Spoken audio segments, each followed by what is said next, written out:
Hello and welcome to my channel. Thank you so much for tuning in today. As you can see, I am going to be doing a little bit of a chat and a review on this beautiful book, the graphic novel of Coraline. I wanted to do something a little bit different today. I was in the mood to share something really beautiful with the world. Why not? You know, why I've been doing these videos that are quite heavy for a while, and I thought, wouldn't it be cool just to share something that is so unbelievably beautiful and precious with the world, and just to celebrate the artwork and the artistry that has gone into making this graphic novel. So yeah, why not? I'm going to share it with you. If you don't know about Coraline, it was a book that was written quite a while ago. This is the graphic novel that I'm talking about today. I did pick up a copy of it from Readings, a bookshop here in Melbourne, for like $20. This book was published back in 2002, so it has been around for a long time. I'm going to give a little bit of an overview of the story, so pre-warning, there will be some spoilers in this video. But the main reason that I'm doing this is because as an inspiring artist and author, just having things like this out in the world just inspire me so much. And how nice is it every now and then, you know, when we get a second from our busy lives, that we can sit on a chair or sit on a couch, on the floor, wherever, and just look and appreciate a book. And of course, this being a graphic novel is really special because it has this incredible artwork that is so elaborate and so well done. And it really encapsulates the story. And if you're not familiar with Coraline, there was a film that came out, I think it may have come out back in 2008 or 2009. It was a more of a lighter version of what this book is. But the themes in the book and the themes in this graphic novel are very gothic and quite occult-like. There's a lot of psychology references and metaphors in it, which I find so interesting. And I remember just quickly sharing with you, I don't want to I don't want to rabbit on too much, but I do remember I saw the trailer for this book when it first came out, and I was going to see like the movie Twilight or something, and at the time I remember seeing the trailer where the other mother was talking to this little girl about sewing buttons in her eyes. And I was instantly kind of gone, whoa, I was quite taken back with the darkness of it. The animated film was done in stop motion, and I think Henry Selick was the one who had a part in it. Very kind of Tim Burton-like, James and the Giant Peach-like, and had this really beautiful feel to it. So naturally I was kind of gravitated towards it, knowing that there was an author and an artist in me. And I had to go to the bookshop and find Coraline. And I purchased the book. They had a copy there. And I remember sitting down and reading it within half a day and kind of going, wow, this is so interesting.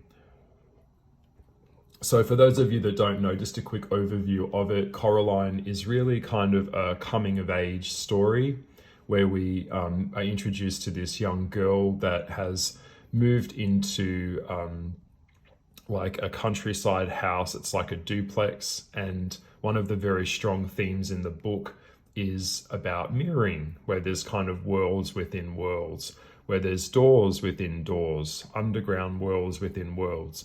And we know that in this world there are many different worlds within worlds. Most people don't really see them, but they're there. And it's really interesting to see the contrast that this book provides.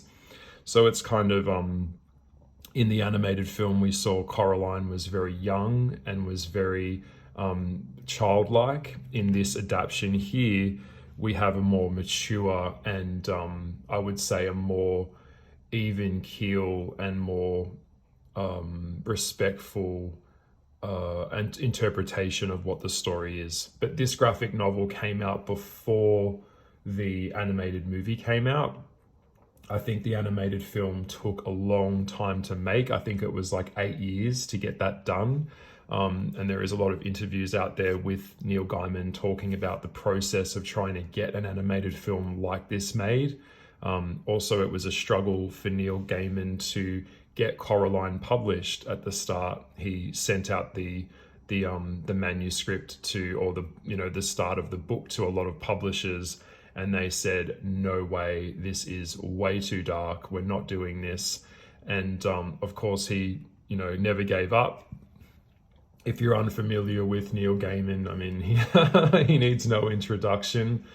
He's done Good Omens, American Gods, and many other really great books. But this one is a classic, and it's something so cool to look at. And so, yeah, so Coraline is a story of exploration.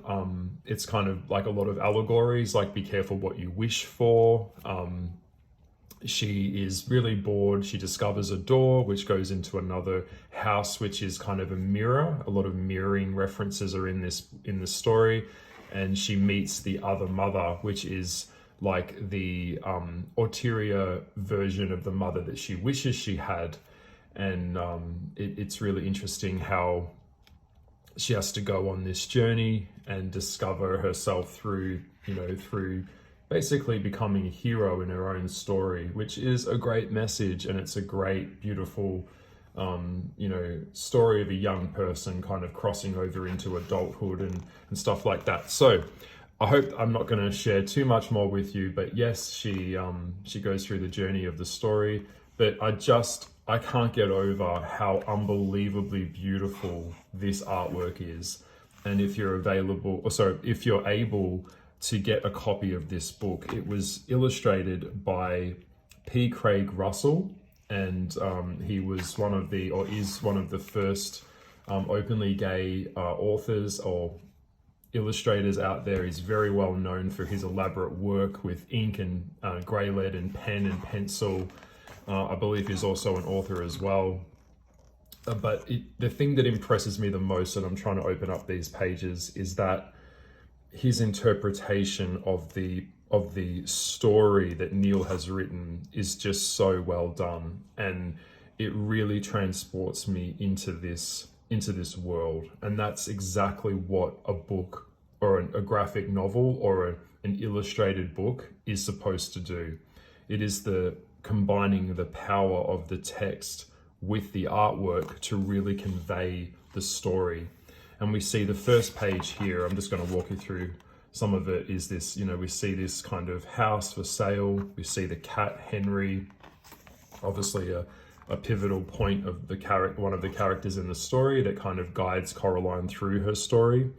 And we see the removalist truck, that someone's moving in. We see furniture. It's just so well laid out. I know I'm kind of I'm kind of gushing behind talking about this, but the planning and the thought process and the level of detail that has gone into each page. I mean, look at the wallpaper there. I mean, it's just a masterpiece. What a beautiful start to the book. We see Coraline discover the little door, and she's moved into this house, and she wants to know what's behind the door. It's the angles that are done, the house, the imagery, the woods that are far away, not too far away. Coraline discovers some former performers. I think it's Miss Spick, that they live next door, they share the house with. She starts to explore around in her character. We start to see who she is. There's a well. We're introduced to this world, and all of these little clip arts or little little panels create the narrative which drives the story. The cat, the mysteriousness of the cat, and we see that Coraline is quite bored. She's looking around for something to do. It's raining outside. Her mum and dad are both kind of preoccupied. They don't have time for her. She's kind of wishing that something would happen. And I mean, who wasn't like this as a kid? You know, who wasn't explorative? Who didn't want to find a magical key to a door that goes into another world? But yeah, it's just so well done. I just find this, when I look at this book, each time I come back and look at it, I'm just given such interesting perspectives and the angles that he's drawn the characters from. And look at these rats. I mean, look at that. That's so good. There's like dream world and the doors calling to her. Now, one of the things that I will say about the book, it is quite confronting, is that when Coraline meets the other mother for the first time, we see, you know, this ulterior character that is quite sinister, and we come to understand that it is a demon of some kind that feeds off the souls of people and traps them in this kind of mirror world, like a nightmarish world.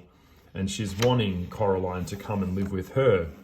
We see the family that Coraline had cook very kind of bland, boring food. And the other mother is kind of tempting Coraline with delicious food, kind of giving her something that she wants and creating this false sense of other mother to her. It's interesting. The mice play a really beautiful part in the story as well as agents of the other mother. So I love that. Like I said, the panel journey and the character's journey, the facial journey that happens in this book is so well done, and it's just so inspirational to me. I often keep a few books like this. Every now and then I'll go back and, you know, get lots of inspiration or reference points, you know, just changing my perspective as an artist myself, working on my own kids' books at the moment. I'll get out of the house and go to the zoo, or might go to the park and see something interesting on a piece of bark on a tree, like just anything to shift perspective. Inspiration is everywhere. But from one artist to another, this is just so unparalleled. It's just so off the charts. It really, really is. I mean, look, this is quite dark. It is quite graphic, hence the word graphic novel. But you get the vibe, and I think this was probably one of the most significant parts of the film. I think it was used in the film trailer, where the other mother is wanting Coraline to come and be with her, but she sees two large buttons and a needle on a plate, which is indicating that there is a price to pay for this level of illusion. There is a price to pay for doing a deal with this type of being. It's very well done. The dream sequences, the world between one door to the other, it's just so well done. And it's also Coraline coming of age. She grows up, she has to learn to take responsibility.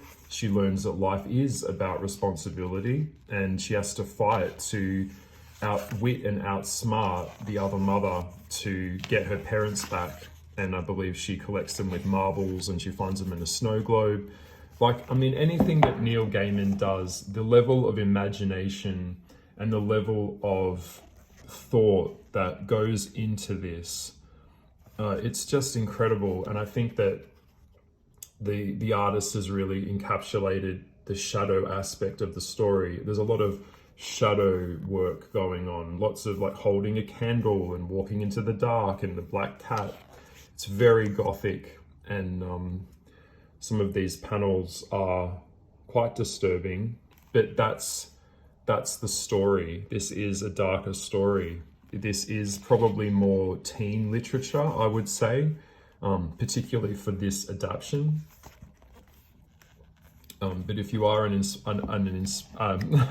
tongue-tied, sorry, it's a little bit early. If you are a artist and you're looking for something a little bit different, this is always a classic, and it always stands up for me every time I come to this book.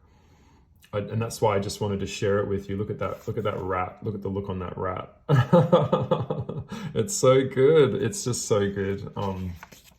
Definitely raises raises the bar. You know, he's just knocked it out of the park. And all these years later, Coraline still stands up. You know, we still see a lot of cosplay characters, people dressing up as the other mother, or, you know, just any references to Coraline that we see. You know, it's still very much in the zeitgeist. And this book is such a treasure. Yeah, if you probably pick it up on Amazon, or you could pick it up online. A lot of bookshops will probably be able to order it in for you because it has been around for over 20 years. But to this day, the art, look at that, look at this, she eats beetles, the other mother. It's like, whoa. It's spooky, it's gothic, it's dark, it's beautiful, it's weird, and it's different, and I love it, and I just can't stop raving about it. I've got to stop. So yeah, I just wanted to share my enthusiasm and my interest in this type of work. Whenever I see something this beautiful and this special, I just can't help but share it. And I hope that you've enjoyed looking at, you know, some of the artwork that I'm trying to share with you here in this quick video. But this is a look at the graphic novel of Coraline. I think look, I just can't get over it. I mean, the mind of the man that has done this.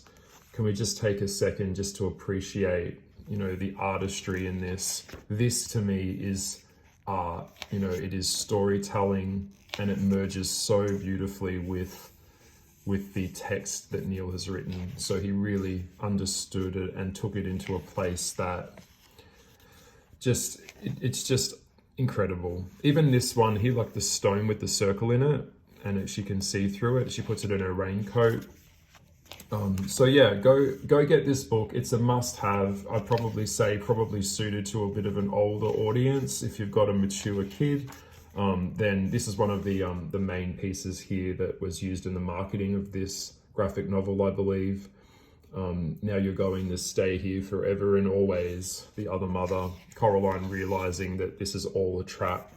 But yeah, okay, enough. I'm gonna leave it here. This was a quick look at the graphic novel Coraline. Please go check out this book. Please go have a look for it. It is a classic, and I hope that you've enjoyed me just doing something a little bit different and sharing something that is so beautiful.